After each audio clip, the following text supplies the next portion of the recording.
Hey everybody, Weston here with the Hidden Gibbon, back with another Daily Deck Tech video, and I'm back with another viewer request. And I think this one kind of spawned a little bit out of me doing a bunch of Fallout decks, but the individual requested Cait Cage Brawler, which is actually a card that I've been looking at to build myself into a paper deck because she's really interesting and fun.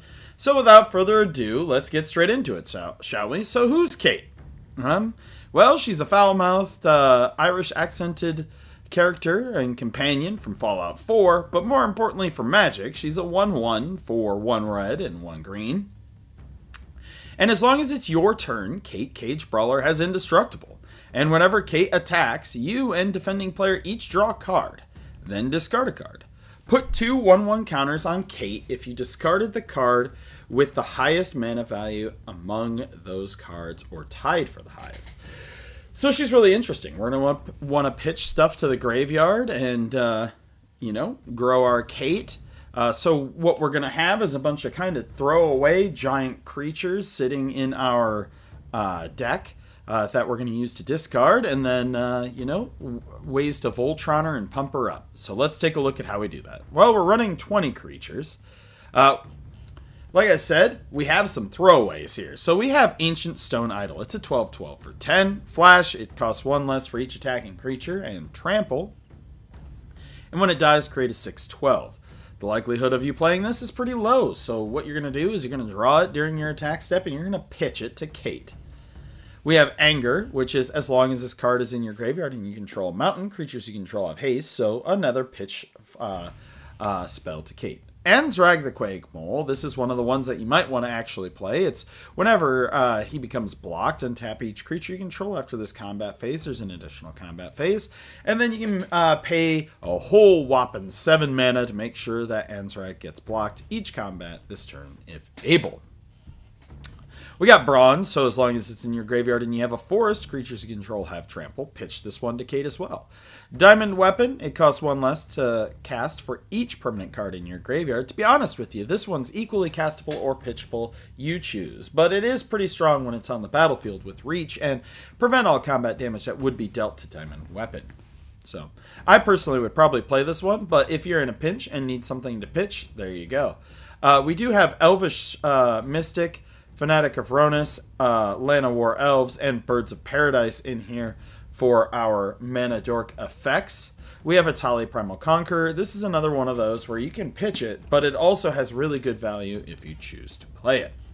It has Trample, and when it enters the battlefield, each player exiles cards from the top of their library till they exile a non-land card, and you may cast a number of spells from among the non-land cards exiled this way without paying their mana cost. So there you go. And then it turns into a Blightsteel Colossus with Trample and Indestructible, and when it deals combat damage to a player, they get the many poison counters. We have Atali the Primal Storm, so when it attacks, exile the top card of each player's library. You can cast any number of spells from among those cards without paying their mana costs. Genesis, which is one you can pitch. This one's actually really useful since we're going to be pitching so many things, at the beginning of your upkeep, if Genesis is in your graveyard, you can pay 2 generic and a green. If you do, return target creature from your graveyard to your hand. So, you get a junk creature like Ancient Stone Idol, you just sink 3 mana into it, so that way you pitch that one every turn as opposed to some of the better cards. We have Ghalta, which costs X less, where X is the greatest power amongst creatures you control, and it gains Trample. It has Trample, it's a 12/12.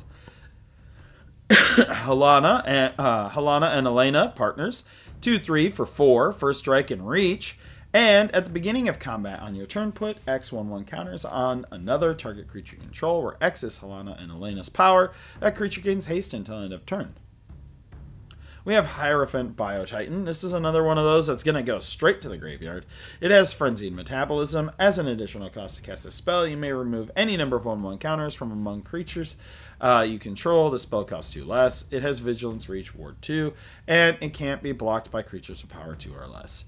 It still trips over 3/3s and things like that. I would rather pitch this than sacrifice all my counters on my Cait to put it in, but you'd be the judge of that. We have Kogla and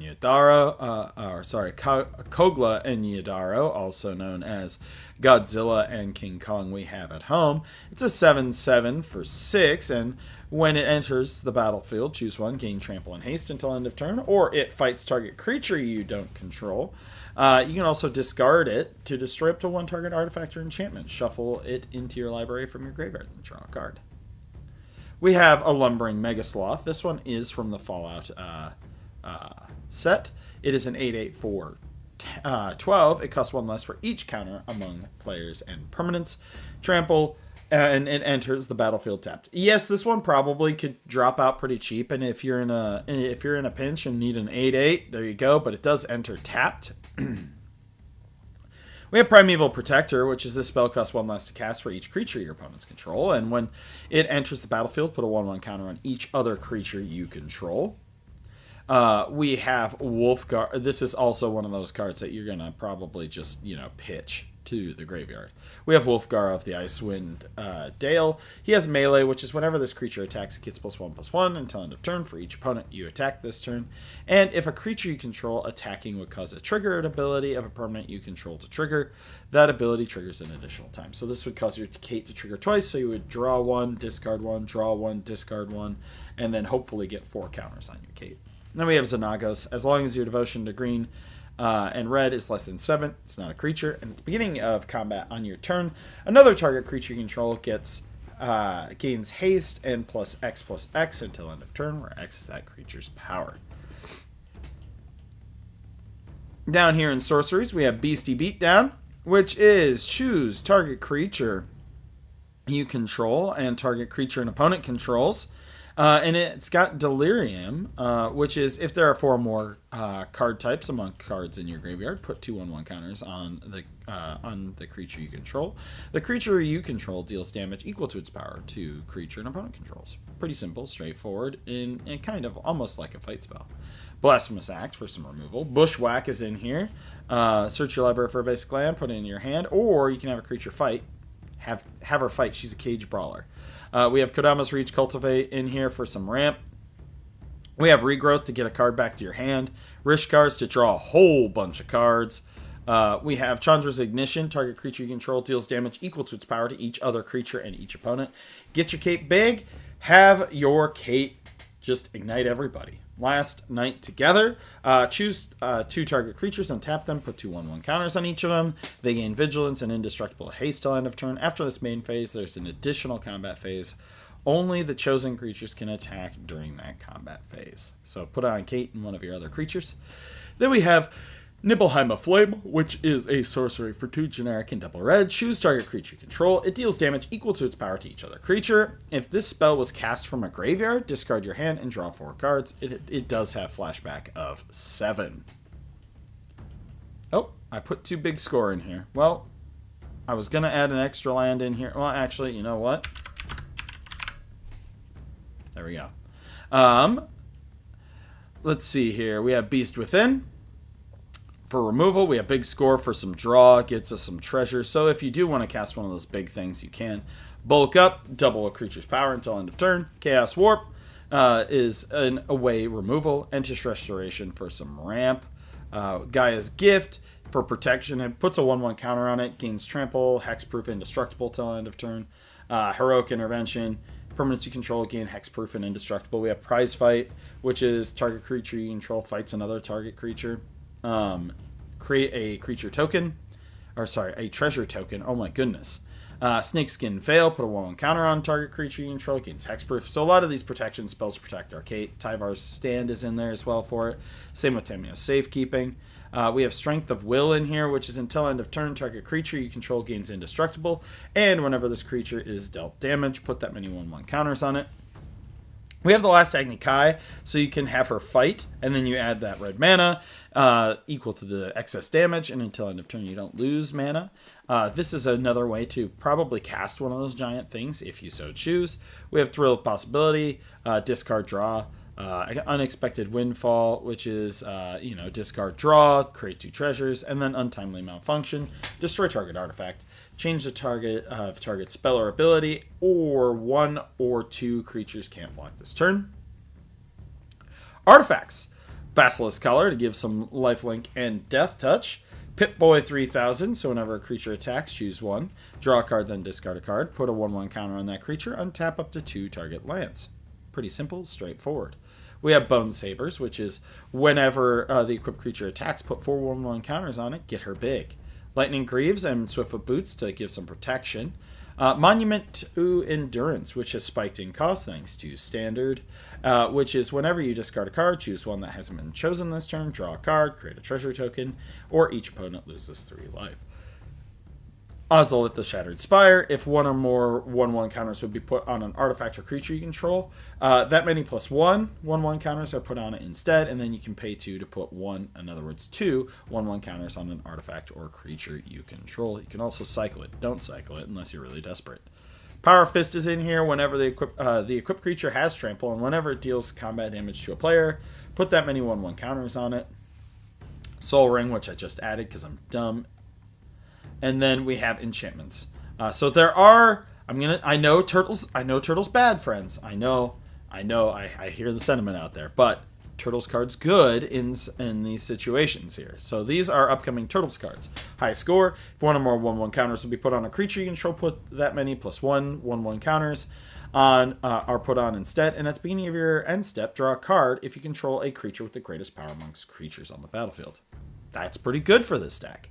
And then Level Up, which is Enchant Creature. This aura enters, put a 1/1 counter on the enchanted creature. This creature has, whenever this creature attacks, double the number of 1/1 counters on it. Then if it has 10 power or greater, draw a card. This card is really, really good on Cait. So I get it. People aren't super hyped for the turtle set, but I cannot ignore good cards just because they are from a set that doesn't seem to be too popular. We have Branching Evolution, puts 1/1 counters on things. Same with Hardened Scales. Well Rested is whenever this creature becomes untapped, put 2 1/1 counters on it. Then you gain 2 life and draw a card. This ability triggers only once each turn. Strong back. So you enchant Cait. Equip abilities costs 3 less, and aura spells that target it costs 3 less. Enchanted creature gets +2/+2 for each aura and equipment attached to it. And then we have Rancor, which is, of course, enchanted creature gets +2/+0 and trample, and whenever Rancor is put into the graveyard from the battlefield, return it to your hand. Lands, we are running Arena of Glory to give our Cait haste. Ash Barrens has basic land cycling. Let's see here. Kessig Wolf Run we put in the deck. We put Rogue's Passage in the deck. Yeah. And Tyrite Sanctum, because you can make her into a god and make her an indestructible god. We also have Skarg, the Rage Pits, which is target creature gets +1/+1 and trample until end of turn. Overall, pretty fun deck. I tried to keep it, again, below $400. I try to do that with every viewer request, unless they have specific budget in mind.